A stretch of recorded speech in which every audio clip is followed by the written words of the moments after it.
protocols yesterday were amazing, and they have been amazing, having to do with Russia and Ukraine. And I had a long talk with President Zelensky. Also, I spoke with the heads of Germany, Italy, NATO, Finland, France, the United Kingdom, Poland, Norway, Denmark, and the Netherlands. We had very long and very good talks.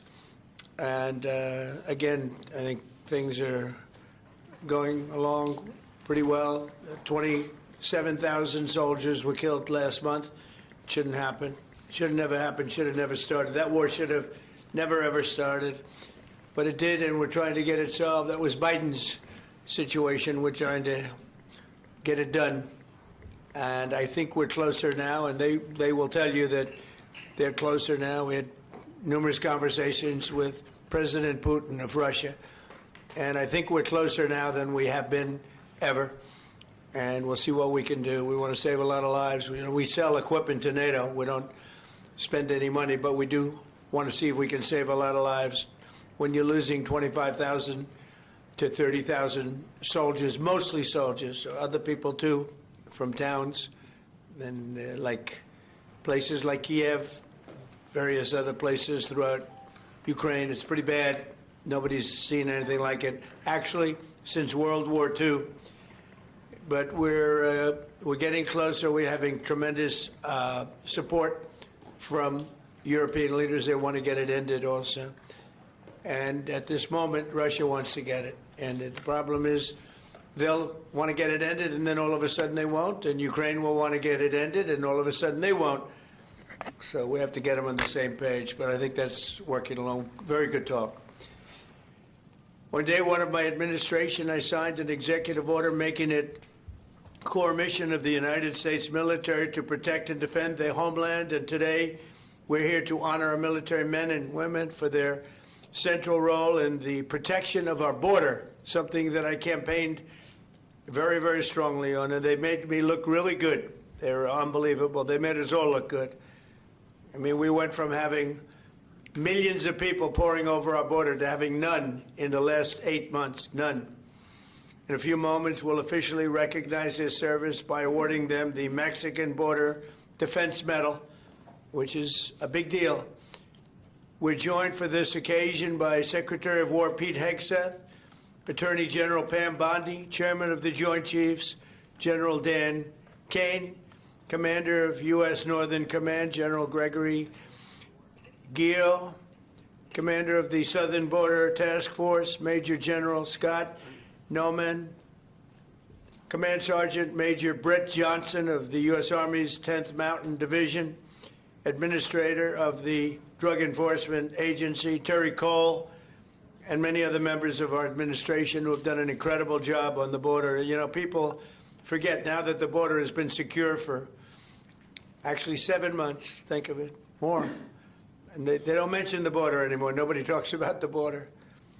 They talk about affordability, and we're the ones that are bringing the prices down. We were given the worst inflation in our country's history, and we're bringing the prices down.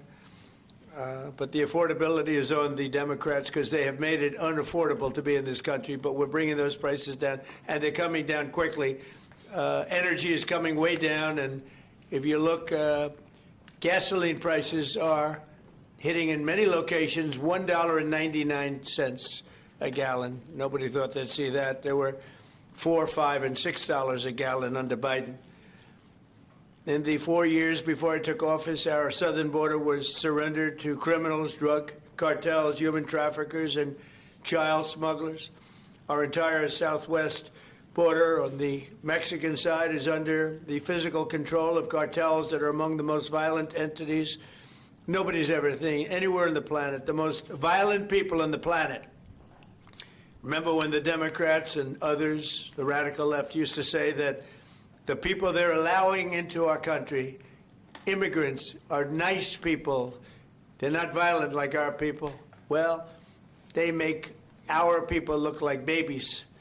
These are some of the most violent criminals anywhere on earth from many countries, not just Venezuela. Venezuela emptied their jails into our country.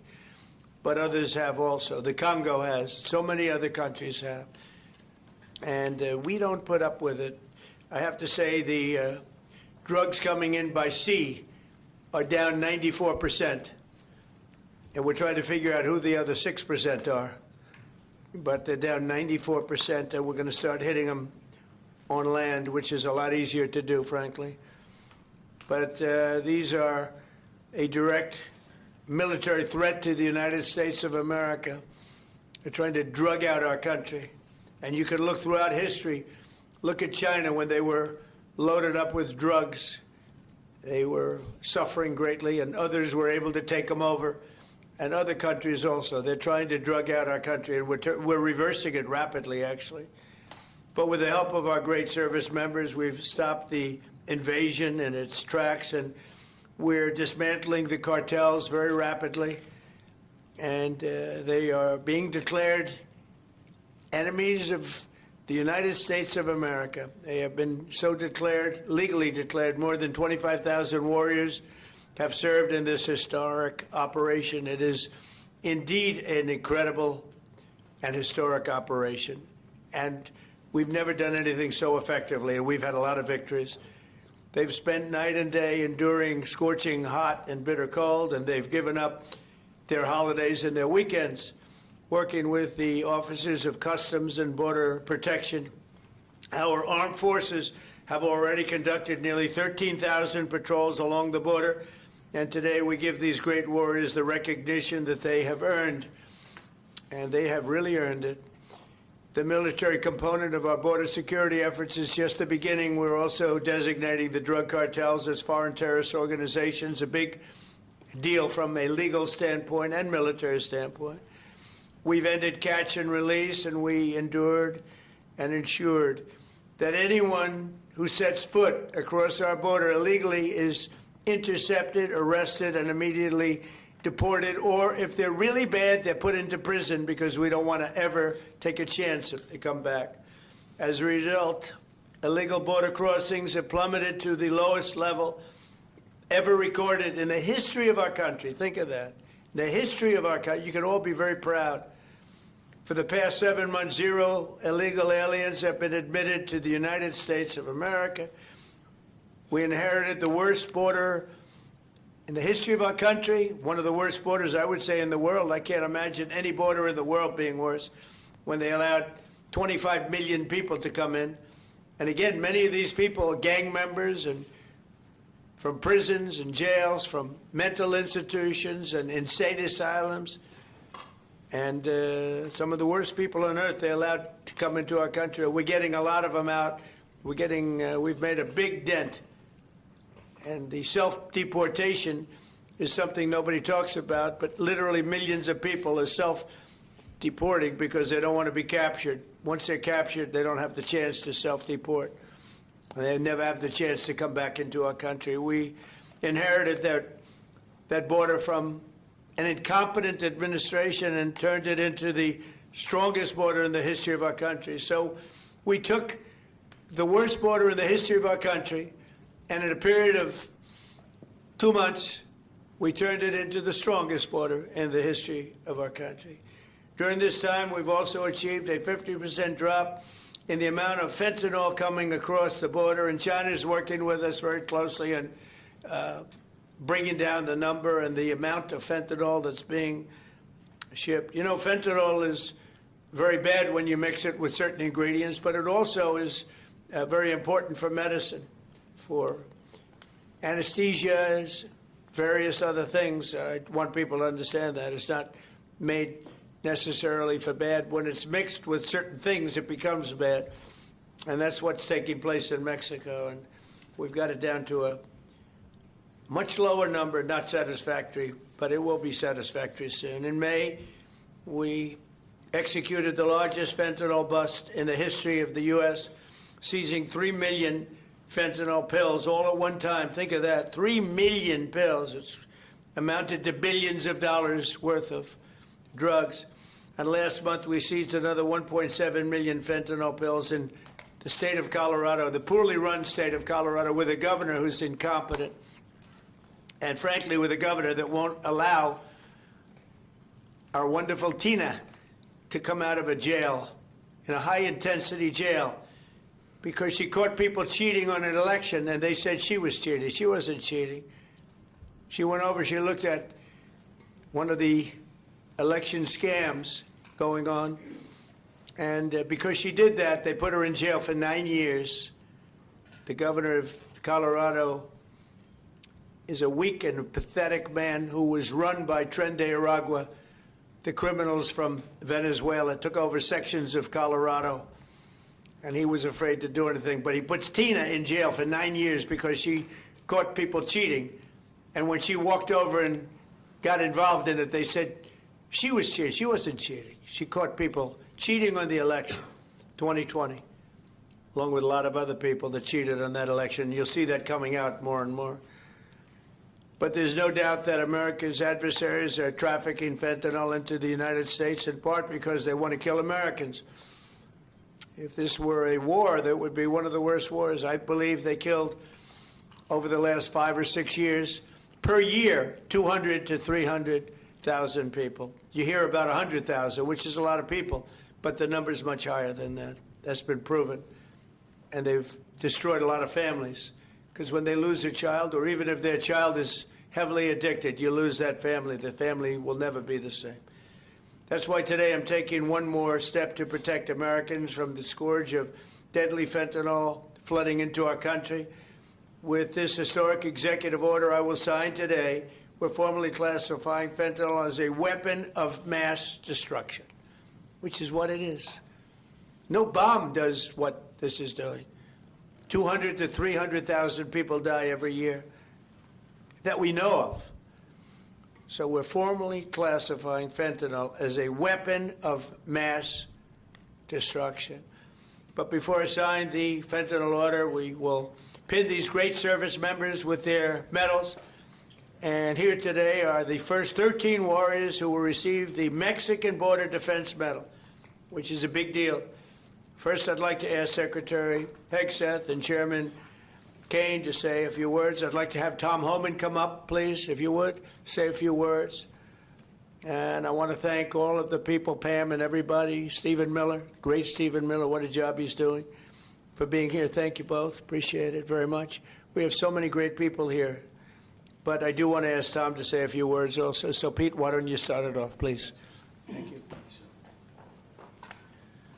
Mr. President, thank you. I would echo what you said. This has been a team effort from the beginning. Tom Homan, Terry Cole, Stephen Miller, Pam Bondi, Christy Nome, Customs and Border Patrol, Protection. It has been one team, one mission to get 100% operational control of the southern border. You want to talk about America First, peace through strength and common sense? It all manifests in one basic phrase down there. Border security is national security. And we had the task of 100% control, and because of these men and women back here, we've achieved that. Nobody is crossing the southern border. And I want to give a big shout out to our Northern Command, General Guillot. From day one, they said, our department didn't look at the border this way before you. Joe Biden allowed an invasion of this country. Tens of millions of people, drugs, gangs, violence, and the military jumped to it on day one with our partners. Ultimately, it was incredible Americans. There's 13 up here with us today. They all represent about 2,000 people who've served at the border so far. So 25,000 Americans qualify for this Mexican National Defense Border Medal that we're announcing today. And what's cool about this medal, it was actually first given out in 1918. So we're reviving an old medal that existed, was given to men and women who defended the southern border. We found out about it. We used the exact same foundry with the exact same imagery, same color, same medal, same everything. So our men and women will be wearing that very same medal as Americans 100 years before who were asked to defend the sovereignty of our country. President Trump was elected to do that. You have done that, Mr. President. We're proud of this mission. We're proud to defend the American people. And pinning these medals on is an example of how important it is to us. So thank you, Mr. President. Appreciate it. Thank you. Well, Mr. President, Mr. Secretary, I want to echo your thanks and gratitude for the joint force. I also want to highlight General Guillot, General Nauman, and Command Sergeant Major Johnson, but also leaders at every level that came together, not just in our joint force, but in the interagency. And I want to specifically highlight our Border Patrol teammates and our Office of Air and Marine teammates, who, when I went down to the southern border and visited, were right there next to the joint force. I also want to thank not just these 13 individuals, but the joint force that was also down there and your families who poured in to make this deployment possible on the southern border. And of course, this time of the year, I'm always thinking about our currently deployed forces who are out there around the world doing our nation's business, and of course our fallen and their families who show us what courage and tenacity really are as they move forward after the loss of a service member. So thank you, Mr. President. Thank you, Mr. Secretary. Tom, please.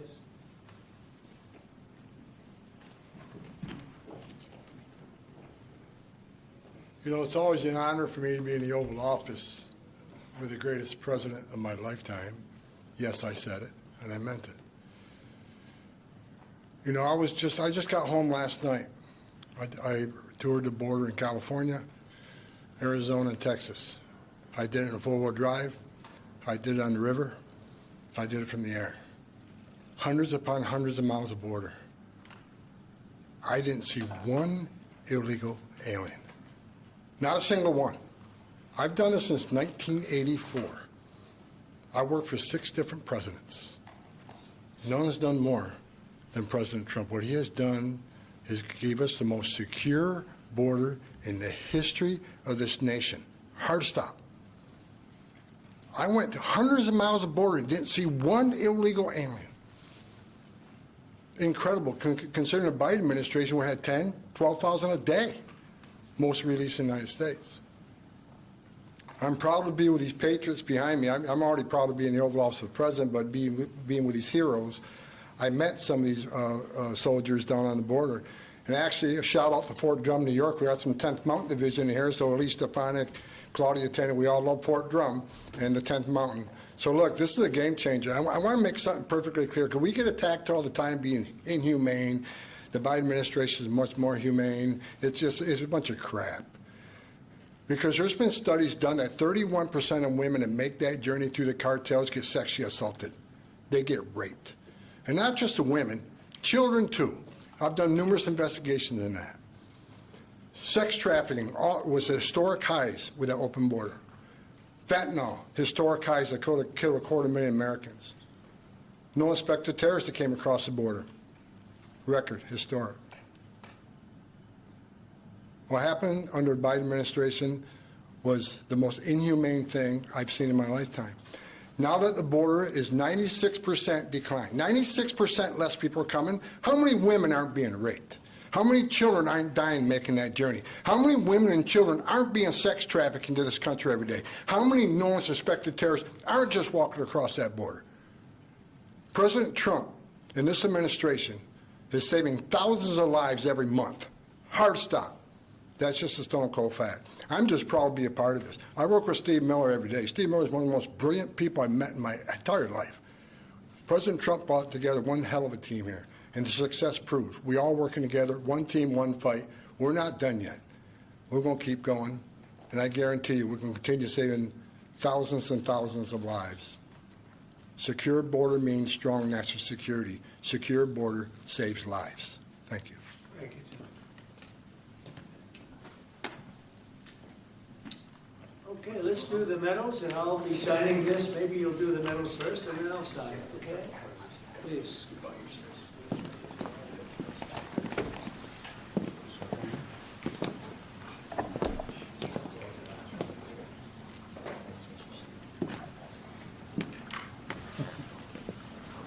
Nice medal. It's not bad.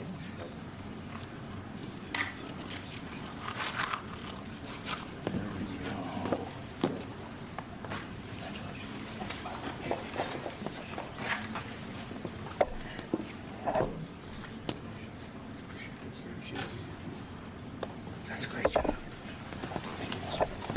That's great. Thank you.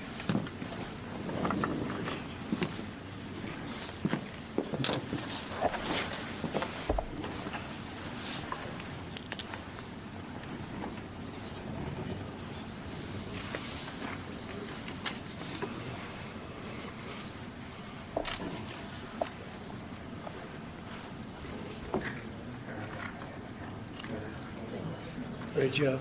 Great job, fellas.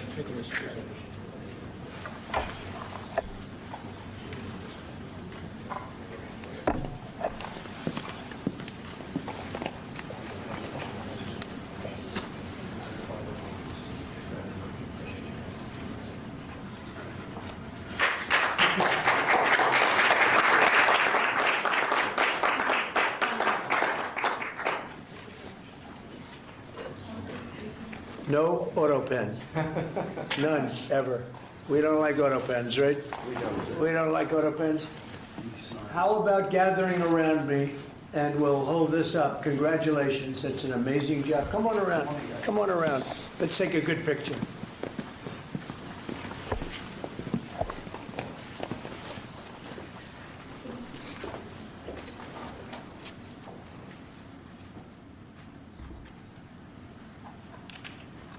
Fantastic job. You guys, fantastic job. Thank you very much. Great job. Thank you, Mr. President. Great job. What you've done is unprecedented.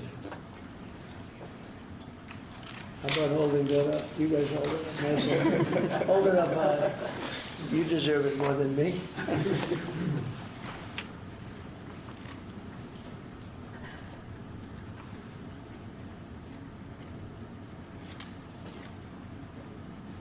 So I'm going to give you another medal, though, that may be more beautiful. I'm not sure it means as much, but it's really good, okay? This is gun medal. This is the one the military loves. So we're going to start, okay? Thank you, Mr. President. Thank you. Here you go. Thank you, Mr. President. Thank you, Mr. It's President. pretty nice. Want to compare it? Let me see, compare it. Let me see how that looks. I don't know. That looks pretty good. Thank you, Mr. But President. that means something very special. Thank you, Mr. President. Thank you. Thanks, Mr. President.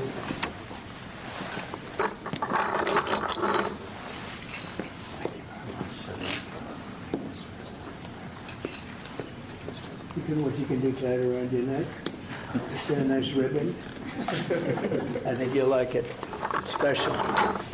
We don't give them to many people.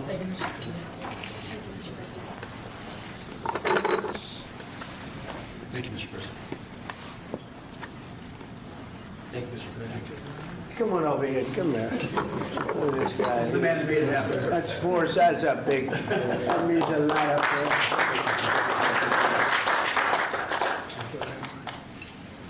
Hey, General, come on over here, even though you have one. I gave him one. No, this general right here, General Raisin Cage. He's a great general. Thank you very much. Well, thank you very much, everybody. It's an honor. This is a fantastic moment. I haven't done this before. And the job they've done on the border is unthinkable. What they left us with, that they would have open borders with millions of people, 25 million people, probably more than that, pouring into our border, totally unchecked and unvetted. Now we have the opposite. And we want people in our country, but they have to come in legally. And they know that, and they know they're not getting through, so now they don't even try. So all of the death that Tom Holman talked about, the rape and the death and all the problem doesn't really happen because the caravans, a name I think I came up with, maybe not, but the caravans are very small. In fact, for the most part, they don't even exist anymore because they know they're not going to get through. In a little while, you'll be seeing I'm suing the BBC for putting words in my mouth, literally. They put words in my mouth. They had me saying things that I never said coming out. I guess they used AI or something. So we'll be bringing that lawsuit. A lot of people are asking, when are you bringing that lawsuit? Even the media can't believe that one. They actually put terrible words in my mouth having to do with January 6th that I didn't say. And the beautiful words that I said, right? The beautiful words, talking about patriotism and all of the good things that I said, they didn't say that, but they put terrible words. They actually have me speaking with words that I never said, and they got caught because I believe somebody at BBC said, this is so bad, it has to be reported. That's called fake news. So we'll be filing that suit probably this afternoon or tomorrow morning. I want to thank all of you for being here. If you have any questions, I guess you could ask, but this is really a day of celebration for these people. The job they've done is really unprecedented. So go ahead. On Brown University, Mr. President, Do you know what the motive of the shooter was? Was it No, we a don't. targeted No, attack? that's moving along now, and we don't. And we're going to see what happens. Hopefully, they're going to capture this animal. Hopefully, they're going to capture it. Has Kash Patel told you why it's been so difficult for the FBI to identify who the shooter is? Well, it's always difficult. So far, we've done a very good job of doing it with Charlie, with the various times this has happened. They've done it in pretty much record time. But you really have to ask the school a little bit more about that, because this was a school problem. They had their own guards, they had their own police, they had their own everything. But you'd have to ask that question really to the school, not to the FBI. We came in after the fact, and the FBI will do a good job, but they came in after the fact. Do you know if it was targeted, Mr. President? No, they don't know that yet, no. Sir, on the issue of drugs, is it accurate that you are considering an executive order to reclassify marijuana under the Controlled We are Substances? considering that, yeah. Okay. Are you planning? Because a lot of people want to see it, the reclassification, because it leads to tremendous amounts of research that can't be done unless you reclassify. So we are looking at that very strongly. Mr. President? Mr. President, Katie? is it true that the reports that you rebuked the Israeli Prime Minister? Please. Are the reports that you rebuked the Israeli Prime Minister for the hit on the Hamas general true? And is Israel undermining your efforts to be a peacemaker? No, Israel and I have gotten along very well. My relationship with Bibi Netanyahu has been obviously a very good one. Look, we took out Iran. We wiped out, with that plane right there, we wiped out the B-2 bomber. We wiped out the Iran nuclear threat. And because of that, we were able to make peace in the Middle East. No, we've had a very good relationship with Israel. We actually have a very good relationship with just about everybody in the Middle East. But was that a violation of the ceasefire, the strike on the Hamas general? We're going to have to see. We're looking into that. We're looking into it. Mr. President, on the Syria ambush of Yeah. U.S. forces, do you still have confidence in the Syrian president? I do. I mean, this had nothing to do with him. This is a part of Syria that they really don't have much control over. And it was a surprise. He feels very badly about it. He's working on it. He's a strong man. And no, this had nothing to do with the Syrian government. This had to do with ISIS. What will the U.S. response be? As a response, they'll be hit hard. Yeah. Javier Negre, Real America's Voice on Español. First of all, thanks for honoring these Thank you. heroes. The communists have lost Chile. The pro-Trump candidate, José Antonio Caz, won the elections. Do you think this right-wing wave in the Spanish war is due to your influence? Well, we just had a good one in Honduras, as you know. Had a great election there. I endorsed somebody that was not leading, and he won the election. And we had a good one just a couple of hours ago. I found out in Chile, the person I endorsed, who was not leading, ended up winning quite easily. So I look forward to paying my respects to him. I hear he's a very good person. Yeah. Mr. President, thank you, Mr. President. This year you fired Democrats from a number of federal agencies, and now going into 2026, there are some key regulators like the SEC, the CFTC that are going to have 0 Democrats. Do you plan to appoint Democrats to fill those empty spots, or do you think that federal agencies shouldn't have Democrat commissioners? Well, do you think they would be appointing Republicans if it were up to them? So, we'll look at it. Look, we want to be fair, but typically they're not appointing Republicans. So you're asking me the question whether or not I'd appoint Democrats. But there are certain areas that we do look at, and there are certain areas that we do share power. And I'm open to that. Please. Mr. President, Yeah. a number of Republicans have denounced your statement on Truth Social after the murder of Rob Reiner. Do you stand by that post? Well, I wasn't a fan of his at all. He was a deranged person as far as Trump is concerned. He said he knew it was false. In fact, it's the exact opposite, that I was a friend of Russia, controlled by Russia. It was the Russia hoax. He was one of the people behind it. I think he hurt himself in career-wise. He became like a deranged person, Trump derangement syndrome. So I was not a fan of Rob Reiner at all, in any way, shape, or form. I thought he was very bad for our country. Yeah. Blue slips, Mr. President. Leader Thune doesn't seem like he wants to get rid of blue slips. Will there be consequences for the Senate if they Well, don't? I think they should get rid of blue slips because as a Republican president, I am unable to put anybody in office having to do with U.S. attorneys or having to do with judges In other words, if you have one, not two, you don't need two, just one. If you have one Democrat senator, where we have a lot of them, you have one Democrat senator in a state, it is not possible to appoint, because of blue slips, a judge. It's not possible to appoint a U.S. attorney. You see that happening. And I think it's a disgrace. I think blue slips are a disgrace. They've long since, they should not be relevant anymore. This is a different world than it was 15, 20 years ago. You know, that was a gentleman and gentlewoman world. This is a little bit different, unfortunately. Yeah, please. Mr. President, what do you want to see Congress do this week as it relates to health care and the expiring ACA? Yeah, that's a good question. I'd like to see the people get the money. I'd like to see all of the money that's going to the Democrat insurance companies. You know, the insurance companies are making a fortune. They're up 1,700% and more. And they're taking in hundreds and hundreds and hundreds of billions of dollars, even trillions of dollars. And Obamacare gives you terrible health care. Just so you understand, Obamacare was set up, and I said it right from the beginning, for the benefit of the health insurance companies, of the insurance companies. They're making billions and billions of dollars. Their stock is through the roof. I don't want to give them anything. I want all money going to the people and let the people buy their own health care. It'll be unbelievable.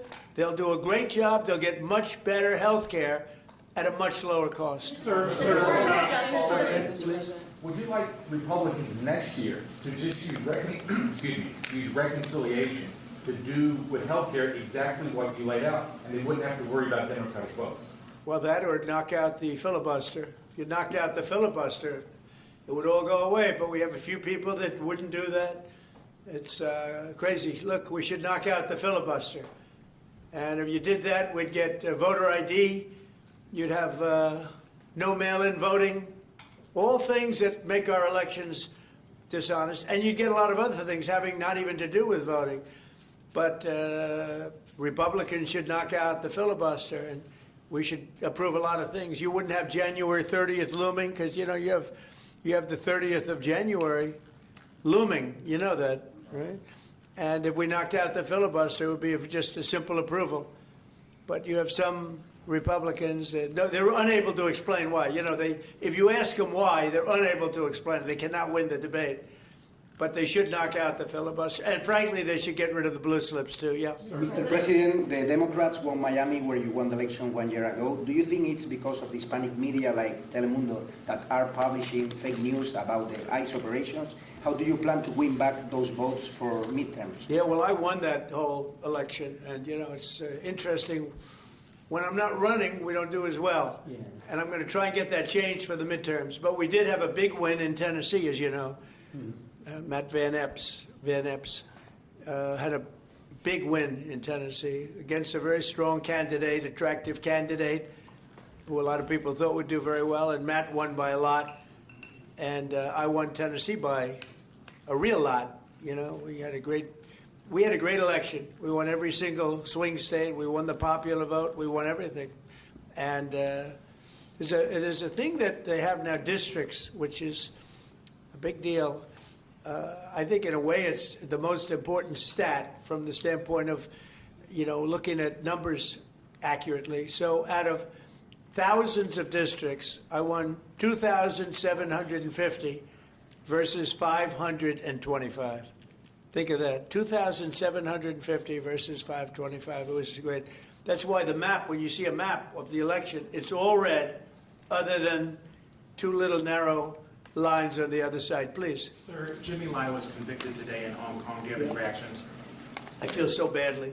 I spoke to President Xi about it, and I asked to consider his release. He's not well.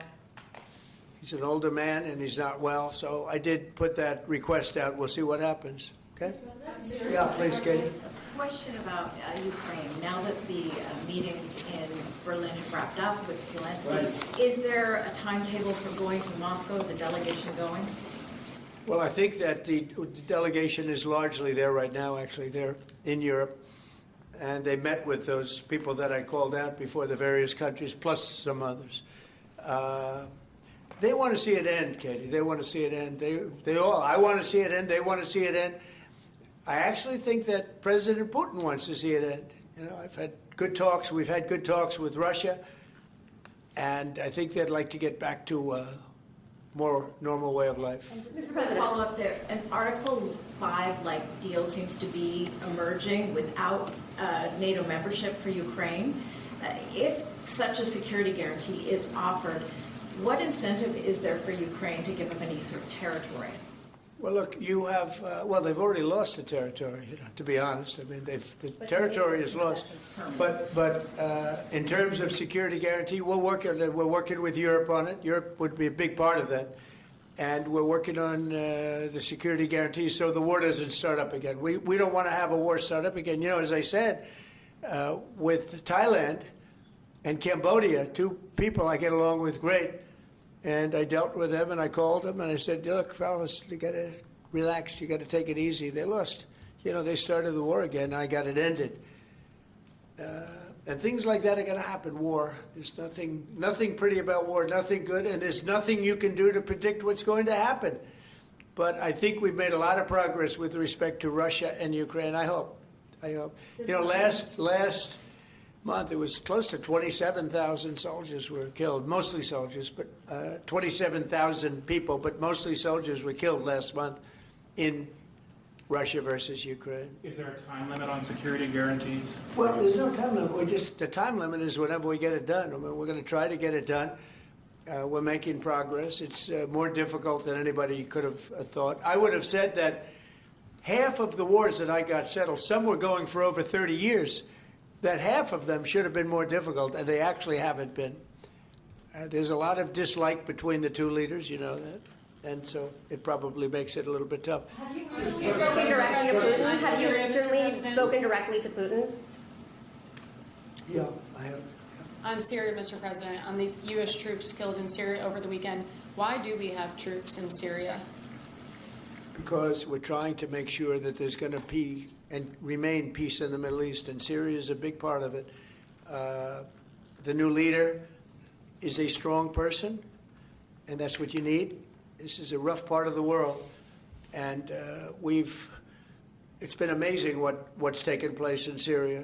We got rid of Assad. We got rid of other people that were really bad people and that were in the way of peace in the Middle East. You know, we have legitimate peace in the Middle East, first time in 3,000 years. And we have 59 countries backing it.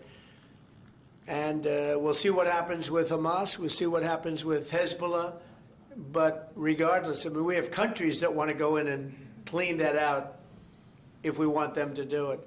But they said, in the case of Hamas, they said that they're going to disarm, and we're going to find out whether or not that's true.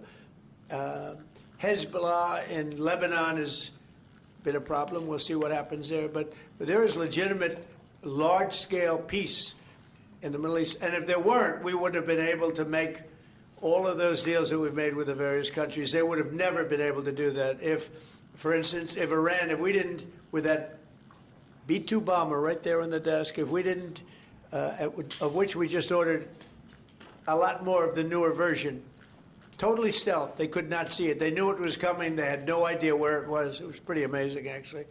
Every bomb hit its mark perfectly, despite CNN trying to say differently. They didn't know. They just, hoped. They hoped that we didn't, but it turned out that they did. Atomic Energy Commission confirmed it. So did Iran confirm it. They got knocked to hell. But if we didn't knock out their nuclear capability, we would have never had peace in the Middle East, because you would have had a dark cloud hanging over Saudi Arabia, Qatar, UAE, and all the other countries, and they would have never, ever been able to sign an agreement. Yeah, please. How soon do you expect that international stabilization force to be up and running in Gaza? I think that it's, in a form, it's already running. In a very strong form, it's already. But it'll get stronger and stronger, and more countries are coming into it. They're already in, but they'll send any number of troops that I ask them to send. They want to see peace. We have more than 59 countries. We have many countries that aren't even in the Middle East, but they're fairly close to the Middle East, they want to be involved. So it's been pretty amazing. Mr. President, this week a man named Keone Rodriguez is going to federal prison for creating crypto privacy software. The case was started under the Biden administration, but your DOJ kept it going and secured the conviction. A lot of people in crypto are saying that this man should be pardoned. Are you familiar with the case at all, or would you be interested I've in heard looking about at it. I'll look at it. Why, you think he should be pardoned? Sounds like it. Sounds like, based on your question. Many people in the Rodriguez, we'll look at that, Pam. Okay, let's take a look at it. You know, you'll have to tell me. I don't know anything about it, but we'll take a look. On Friday, Yeah, please. Mr. President, market analysts are calling for a Santa rally. Typically, it's 5 trading days going into Christmas. You know, in the first 2 trading days in January, that's a sign of market optimism. Do you anticipate, along with the historical low gas prices, that continuing into the first quarter? Well, we've had the greatest stock market in history, Brian. We have a stock market that's gone up 52 times to new highs during a 10-month period, my 10 months. You know, my first 10 months, we set a record. 52 days, we had the highest stock market in history, including a day ago. And I didn't look today. Maybe it's up today, I don't know. But we had 52 altogether, and there's never been anything like it. And the reason are the tariffs have brought vast amounts of wealth into our country. That countries that have taken our car companies, those car companies are all coming back. The AI is coming at levels that nobody's ever seen before. That's going to be a massive industry. Without the tariffs, we wouldn't have that. Chips are coming in, chip companies are coming in from Taiwan and other places, but mostly from Taiwan, which has almost 100% of the market. And we're now making chips. And we're not paying anything. It's not the CHIPS Act where they give billions of dollars to companies and then they just take the money and they run. That was under Biden. The fact that I set tariffs up and that if they don't make their chips here, they have to pay a big tariff. In order to send them into the U.S., they have to be here. You know, tariffs really work, in my opinion, almost only in the United States. They've been used against us successfully because we had presidents that had no clue. But tariffs really work. We have taken in hundreds of billions of dollars with tariffs, and more importantly, we've taken in countries and companies where, and even countries have sent their car-making people into the United States in order to avoid paying tariffs. And they'll build a plant and they'll hire our people to make the cars. But we now have, as you know, Toyota just approved $10 billion in manufacturing plants in the United States using our people. Without tariffs, none of that would have happened. Tariffs have given us great national security. There's nothing like what's happened in the last 10 months. Tariffs have given us tremendous national security and tremendous wealth. Thank you all very much. Thank you. Thank you, Mr. President. Thank you, press. Thank you. Thank you, press. Thank you. Thank you, guys. Thanks for talking. Thank you. Okay, you guys can grab everything. Thanks, guys. You can grab everything. Thank you. You'll stay, yeah.